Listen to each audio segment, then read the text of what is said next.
Can you imagine being alive 10,000 years ago and every day you need to hunt for your food, and on this occasion you're going down by the river with your bow and arrow, except it's not the normal style arrow. This one is a harpoon. It has a detachable head like this, and it has a line connected to it like that, and it's on what looks like an arrow shaft. So what I'd like to do in this video is show you the kind of things that you have to go through to be able to make that. So this is the raw material we're going to be working with: red deer antler.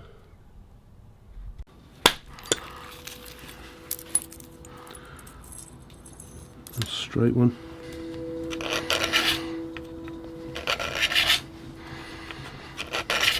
And we should be able to gently extract a good volume of fibre. It will take a deer around about 3 months to grow a complete set of antlers. He'll carry that over winter, he'll fight with it, and then come around about April. These are cast. That means that right here, this wasn't cut from the head. It literally will fall off in April and the whole journey begins again. So each year he's going to grow a new set of antlers, and he would have to do that because, as you can see here, in the fighting they do actually get broken. They're big powerful beasts, and there's a lot of force that goes in when these animals collide. So first things first, we'll get a piece of flint. We'll have a look at it and we'll decide how to set it up so that we can make the tool that we're after. So here is a really nice quality piece of black English flint stone, and I'm thinking that what I'm going to do is I'm going to cast flakes down here. So this will get and end up getting described as a blade core, because what we'll do is we'll go around this piece of flint, sending flakes down.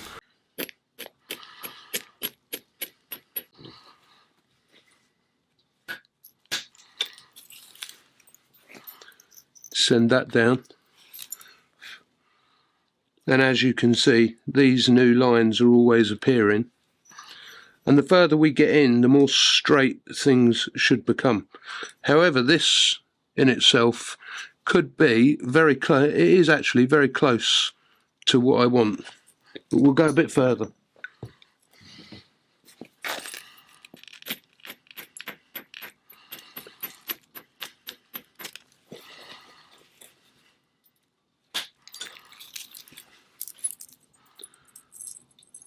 A straight one.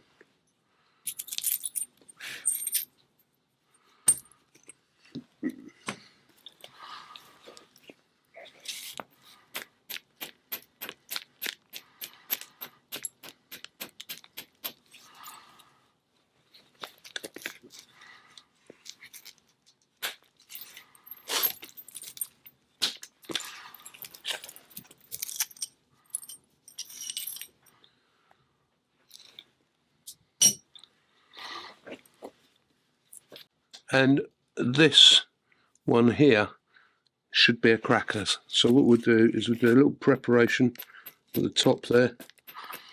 That stabilises the area I'm going to hit. Pop that there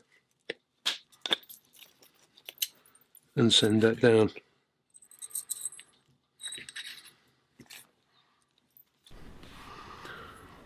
So this is going to be perfect for what I want. It needs dressing and it needs a working tip putting onto it so that it can actually deal with the antler itself. So firstly, what we're going to do is we're just going to braid these edges away, because this is going to be a handheld tool, and it's more like a chisel and it doesn't want to be sharp. So we can hold this now and we can get it into the hand like this, and with the tip of the antler just here, what we're going to do is we're going to reform a chisel tip here. push that one down that way, turn it over, push that one that way. It's not perfect yet, so I'm going to do a bit more work on this.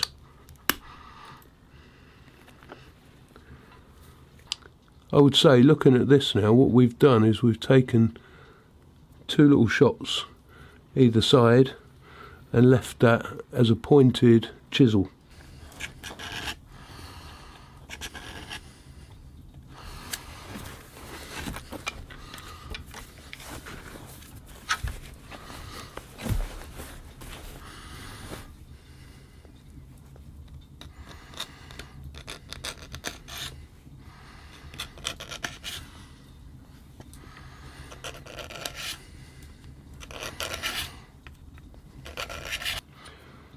The tricky bit is getting the line in the first place where you want it, because you're working on a virgin territory and you need to cause something that this will get to a place where this will get to know. But once it's started travelling and you're happy, you can put quite a bit of pressure on this.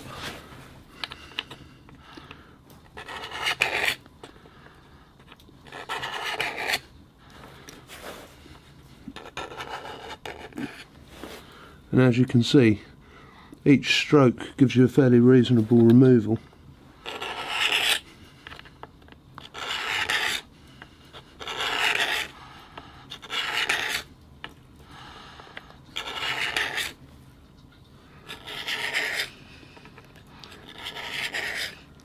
So this its very self is an activity that would have taken place and absorbed many thousands of hours for ancient peoples. The next thing I want to do is I want to actually cross cut at the top and the bottom.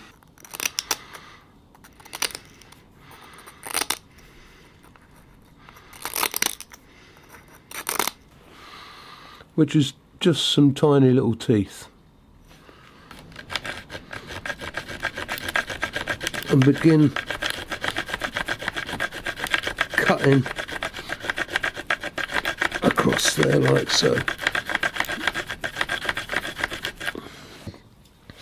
And then following on from that, what we need to do is we need a kind of a chisel to punch through into this. Once again, as long as we're patient and we cut through that honeycomb centre,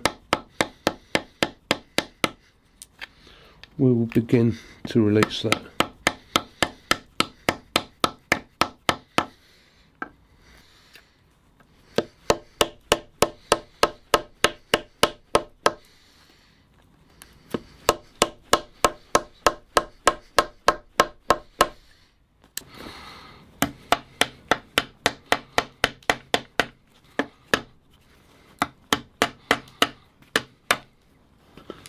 Hurrah!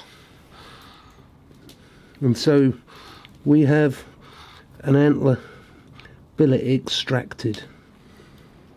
So there we have it. We have one little antler billet extracted.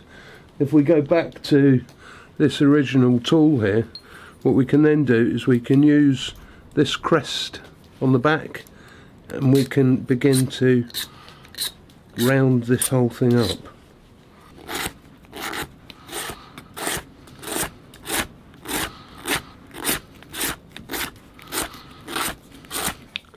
The thing is, with a lot of ancient technology, it's not quick, but it's slow, and it's deliberate and progressive, and it most certainly gives you something to do for a little while. But the value in this, particularly when you start looking away from English shores and you start looking into different cultures around the world, like the Maoris from New Zealand, quite often they would have a fish hook which was made out of one of their ancestors' bones, and You didn't lose that. I mean, if that got snagged on to the bottom of the sea, you would dive in for your hook. It was an important thing. So even with this, when you start thinking that there is a reality that maybe you're going to put 3 hours of your life into an antler harpoon, and there's a lot of work just in the preparation of getting this like this.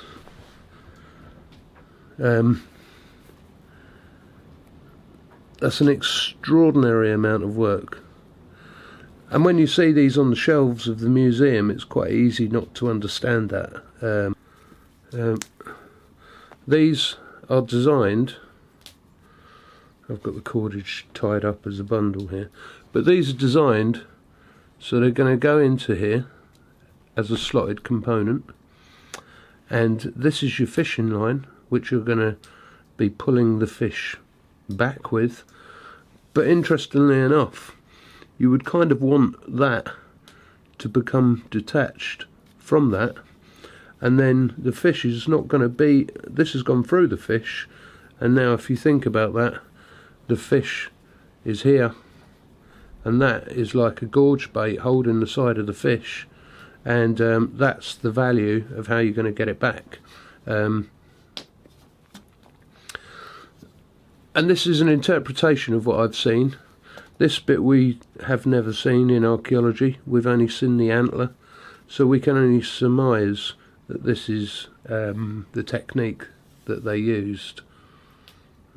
And what I've done here is, this is a little piece of nettle which is wrapped around the end of the shaft, and then just drizzled pine pitch glue over the top, and that's holding itself as a form in there. So this product here is called flax, and you can buy it as a seed from a health food shop, and it is one of the ultimate natural fibres. So even if we just take a single strand of this stuff like this and we snap it over like such, you can see it doesn't break, but it snaps. And then if we just shuffle that about a little, what you'll then see is the fibres are connected around the shaft, around the outside of the shaft, and we should be able to gently extract a good volume of fibre from that.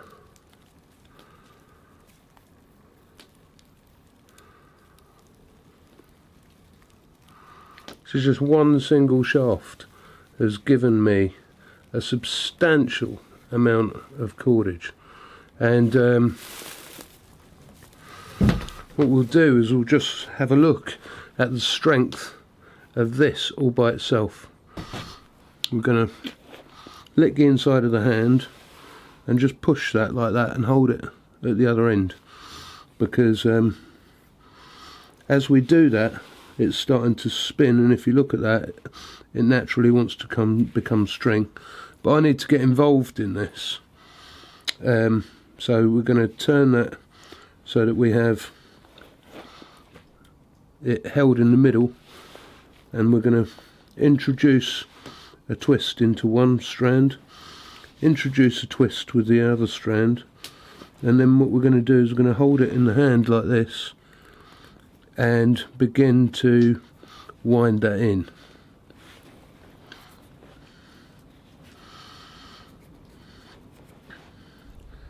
And each time we have put a twist in, it's quite important that you pick it up where everything meets, which is in the middle of that, the 3 sections leaving, and we begin to construct a very, very strong cordage. And the reason it's so strong is because of that amount of power. Now you can see here this is getting very light, almost invisible. So at that point in time, what we'll do is we'll take a small amount more of the prepared stuff,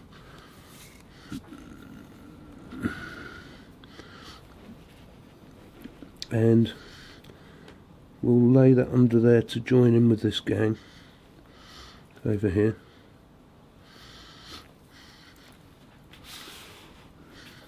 Build it in like such, and off we go. And in a little while, what I would do is I'd come back and I'd cut off all of these inlays points. But now you can know you can inlay, then we can pretty much sit here for as many hours as we want and make this cordage as long as we desire.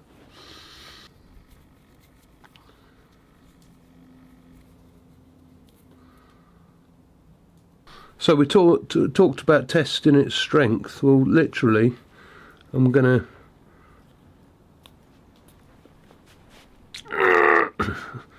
I can't break it. You can see how that's cutting into my fingers. That's as much power as I can put in there without cutting through my fingers, and that is not busting. You can mobilise it in any way, shape or form. It doesn't suffer with any distress. That is hugely powerful. Its power, its strength, that's going to get your fish to the bank.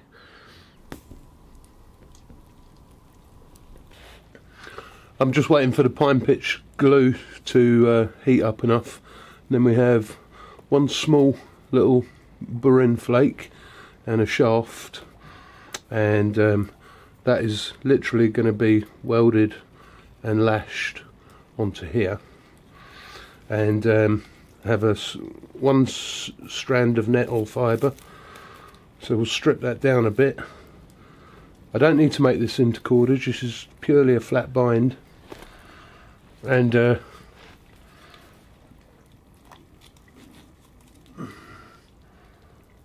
we go. That is now going to accept that onto there, like so.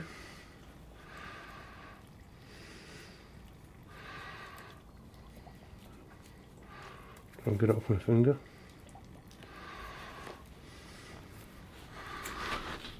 And now we'll whip this on. It doesn't really need building up too much, but I might as well since I've got the length on that nettle. So we're going to go over that twice, and then what we're going to do is we're going to half hitch that. See, bend that towards itself to get that little hook. Pop it over there and draw that up tight. That's just snapped off, but that's fine. And then what we'll do is we'll cover that over with some pitch. And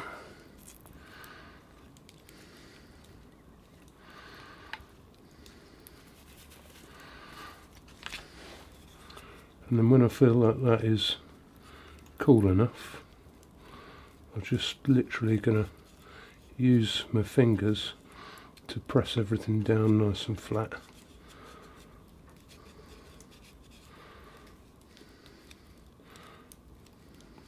And then just burn off anything that's remaining. Give that a minute to cool, and we should be able to drill a hole.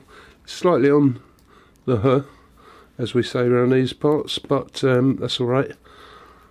And we can use that as a little rotary drill, handheld. So we need to hold this in something, so I've just grabbed a piece of wood, and that's holding that quite stable.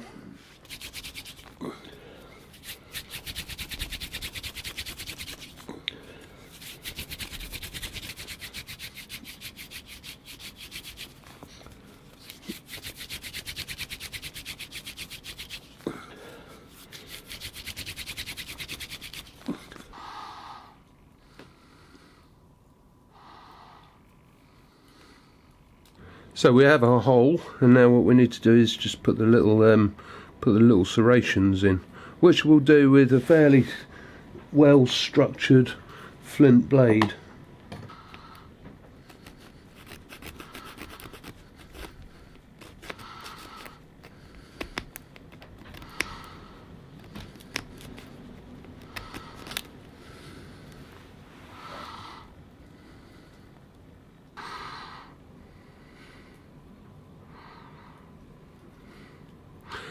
So as you can see, flint does have its limitations, but it works.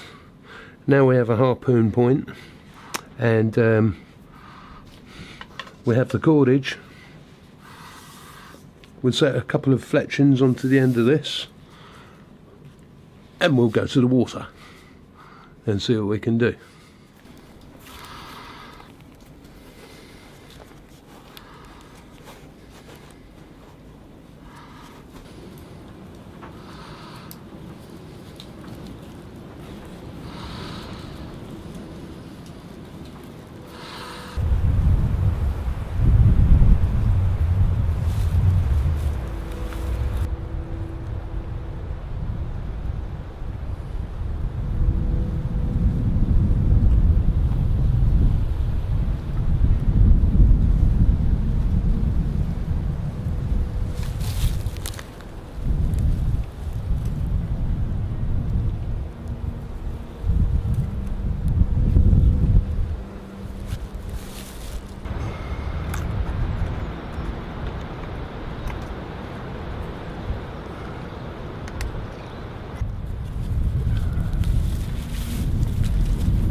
All right,